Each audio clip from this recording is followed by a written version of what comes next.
You don't want this? Oh, then you get it later. I'm just giving you a hard time. I can use your notes. So yeah, there you go. So stormwater conservation districts, at least in Indiana and Illinois, offer cost share programs for abandoning wells. And I don't know what counties that necessarily do that, but that's one of the great services they provide.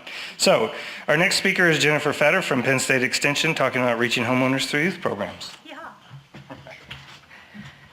Hi.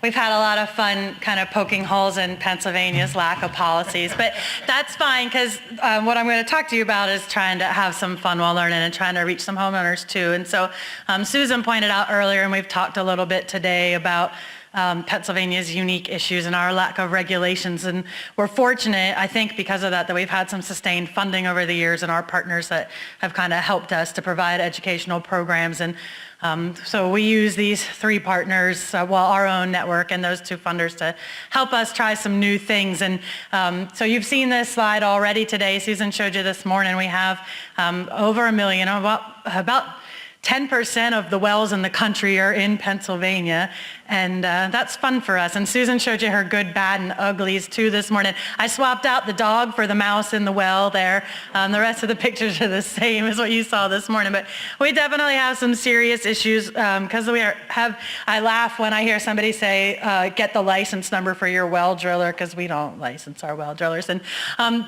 Susan said too, most of our wells have never been tested. About 45% of the wells in Pennsylvania have never been properly tested. And then what you see there are some of the big issues that our wells fail in standards when they are tested. So we're always looking for new approaches. So how many of you have little agents of change running around your homes? Yes, good. Come on, I only have 15 seconds. Raise your hands, right? So we were trying to look for new ways to reach homeowners, and nothing's better at shaming parents than kids coming home and pointing out all the things they're doing wrong.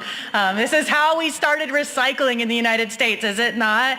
And of course, we're Extension, and so we're rooted in our 4-H youth programs, and the 4-H youth programs started because adults are stubborn and they don't like to change and they don't want to learn new things, but kids have an open mind, right? So for every person you said, well, I've been drinking that water since I was a kid, we have to teach them now to stop drinking that water so they're not saying that in 20 and 30 years.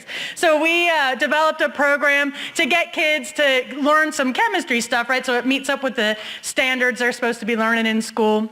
But also to get them to take some of that information home to their parents and get some action. We went around the state and did some programs in both in-school classrooms, but also with non-traditional groups and after-school groups like 4-H programs and scout groups. There's very few of us, so we can only get so many of these done. The program basically looks like this. We give them some pre-class activity. The teacher or the club leader hands out this really cool resource we have that's designed for middle school to high school kids, teaches them about both public and private drinking water supplies, because not every group can have all kids with private supplies. They read about that, then we go into their classroom or to their group, have a first class visit where they get a presentation and they learn about water supplies and what groundwater is and where their water comes from. We try to tell them a little bit about their own community. And then we also teach them in that class about how to collect a water sample, what they can do at home, because in our second class, we're actually going to test water from their homes in the class. They're going to do the testing themselves. So again, this is not a laboratory certified thing. There's lots of opportunity for mistakes, but they're learning. They're doing their own tests. They're having a lot of fun. They're getting things that the teachers need to get done in the classroom anyway as part of this process. So we test for pH, total dissolved solids, nitrate, and hardness, just to give them a little bit of a well-rounded picture of some of the basic things that can help what we call serve as red flags. These are the same things we test for, generally speaking, when we do an adult program too, and we're testing for free on the fly right there at the program. We don't do bacteria with kids. We do that with adults. We don't do it with the kids. Part of that is because we can't give them instantaneous results, and it's really easy for them to contaminate results when they're collecting at home. The other thing is too, there can be some embarrassment situations if a kid's result comes back positive and everyone else in the class sees that. They're not going to handle that as well as adults might. So we leave that out of the equation, but we do send some information home to the parents. So this is the result sheet they get, has some interpretation, what they should be getting. They're supposed to take that home, show their parents, and then we actually give this evaluation form. We encourage with the schools, especially the teachers, actually kind of grade that this comes back. The kids write down what they learned. The parents at the bottom say, yes, I did see the results, or I didn't, and yes, I'm planning on doing something about it or I'm not, based on what the kids brought home to them. So we have fun. I'm just encouraging to think about some innovative audience approaches, ways to get in touch with your homeowners somehow differently.